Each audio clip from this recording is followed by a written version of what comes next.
Hey up now then, what's up with you? How they doing? Hope you're all staying safe. Usual message to this nasty virus that's going around. Up yours, COVID-19. Welcome to this edition, the 5th one of the Steel City Man channel.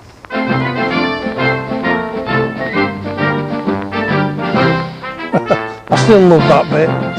Every time. Right, well, it's a bit cooler this morning, so I've got a jumper on and my titfer. So yesterday I did the Albert and the Lion, one of Stanley Holloway's monologues, and the guy that wrote it, Marriott Edgar, some years later he did a sequel to it, and I only discovered this yesterday, as you probably realise if you watched yesterday's vlog. So here it is. It's called Albert's Return. And it goes, you've heard how young Albert Ramsbottom at the zoo up at Blackpool one year, with a stick with an horse's head handle, gave a lion a poke in the ear. The name of the lion was Wallace, and the poke in the ear made him wild, and before you could say Bob's your uncle, he upped and he swallowed the child. He was sorry the moment he'd done it. With children he'd allus been chums. And besides, he'd no teeth in his muzzle, and he couldn't chew Albert on gums. He could feel the lad moving inside him, as he lay on his bed of dried ferns. And it might have been little lad's birthday. So he wished him such happy returns. But Albert kept kicking and fighting, and Wallace got up feeling bad. Decided time were that he started to stage a comeback for the lad. Then putting his head down in one corner, on his front paws he started to walk, and he coughed and he sneezed and he gargled till Albert shot out like a cork. Now Wallace felt better directly, and his figure once more became lean. But the only difference with Albert was his face and his hands were quite clean. Meanwhile, Mr. and Mrs. Ramsbottom had gone back to their tea feeling blue. Ma said, I feel down in mouth like, and Pa said, I bet Albert does too. Said Mother, it just goes to show you that the future is never revealed. If I thought we was going to lose him, I'd have not had his boots soled and healed. Let's look on the bright side, said Father. What can't be helped must be endured. Each cloud has a silvery lining. And we did have young Albert insured. A knock on the door came that moment, as Father these kind words did speak. 'Twas man from Prudential, he'd come for their twopence per person per week. When Father saw who had been knocking, he laughed, and he kept laughing so. The man said, here, what's there to laugh at? And Pa said, you'll laugh when all you know. Excuse him for laughing, said Mother, but really things happen so strange. Our Albert's been ate by a lion. You've got to pay us for a change. Said the young man from Prudential, now come, let's understand this. You don't mean to say that you've lost him? Pa said, oh no, we know where he is. And when the young man heard all the details, a purse from his pocket he drew, and he paid him with interest and bonus the sum of £9 4 and 2. Pa had scarce got his hand on the money when a face at the window they see, and Mother cried, hey, look, it's Albert. And Father said, aye, it would be. Albert came in all excited and started his story to give, and Pa said, I'll never trust lions again, not as long as I live. The young man from Prudential to pick up the money began, but Father said, here, wait a minute, don't be in a hurry, young man. Then giving young Albert a shilling, he said, here, pop off back to the zoo, get your stick with the horse's head handle and see what the tigers can do. Hey, things parents do for money. I thought it was funny, that. And like I said, I didn't know this existed until yesterday. So that's a bonus for me, and I hope it's been a bonus for you. So I'll just have me check. 6 minutes and 13 seconds. So there you go. I hope sound's alright. I had a bit of trouble with this with sound before I started. It just would not work. A lot of poems I get from an anthology I've got. This particular one, it's quite a good one. It's the nation's favourite poems of childhood, and a lot of these you learnt at school. They were on your curriculum, and you can remember. Well, I can remember teacher teaching us these poems, and in particular rhythms, and they used to bang the desk with a cane to get you at rhythm as you were talking it. There's one here.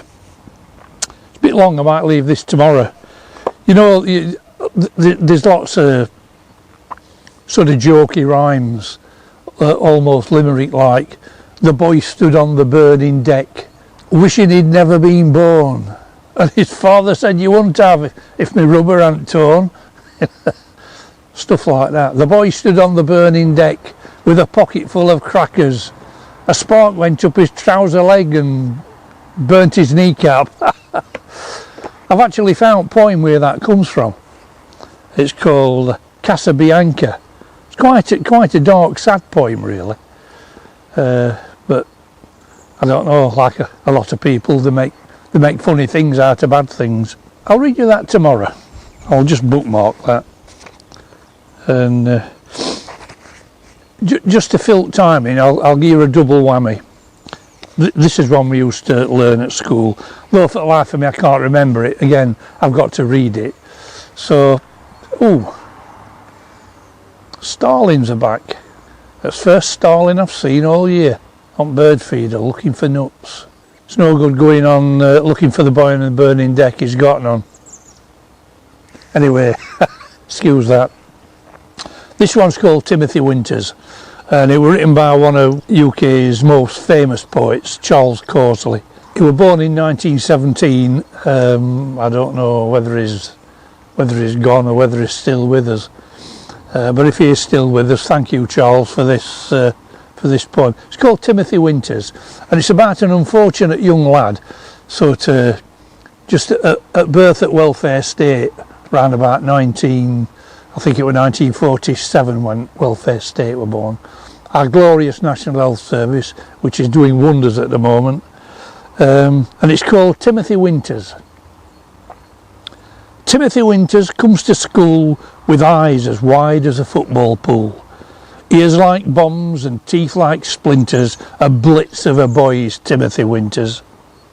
His belly is white and his neck is dark, and his hair is an exclamation mark. His clothes are enough to scare a crow, and through his breeches the blue winds blow.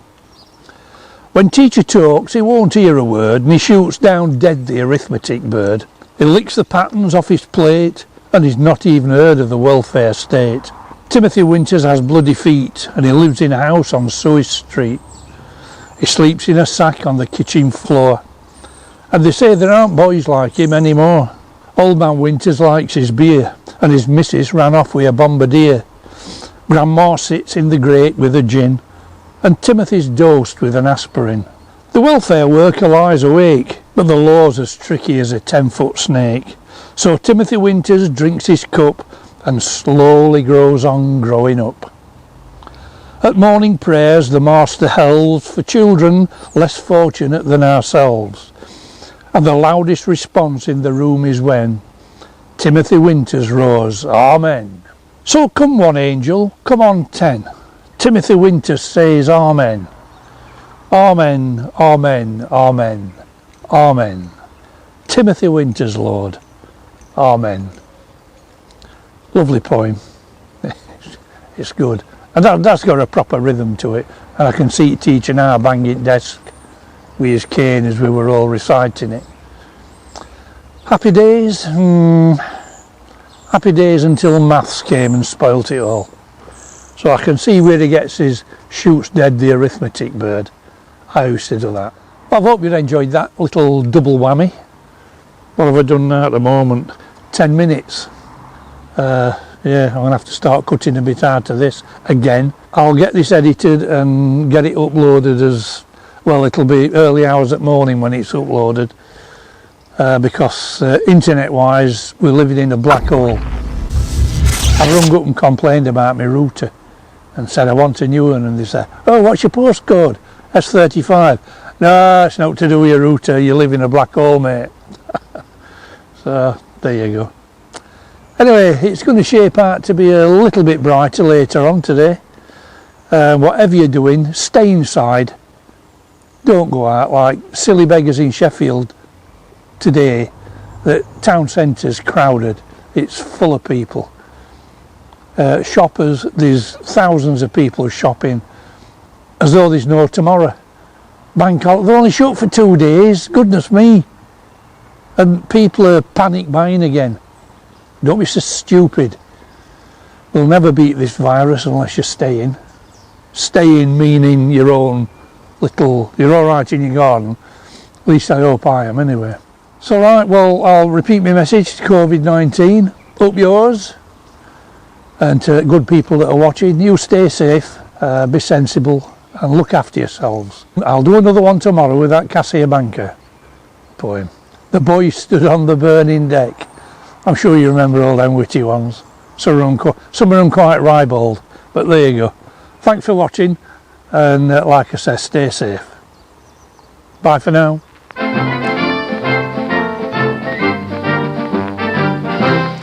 I still love that. And I'll say that every time. See ya.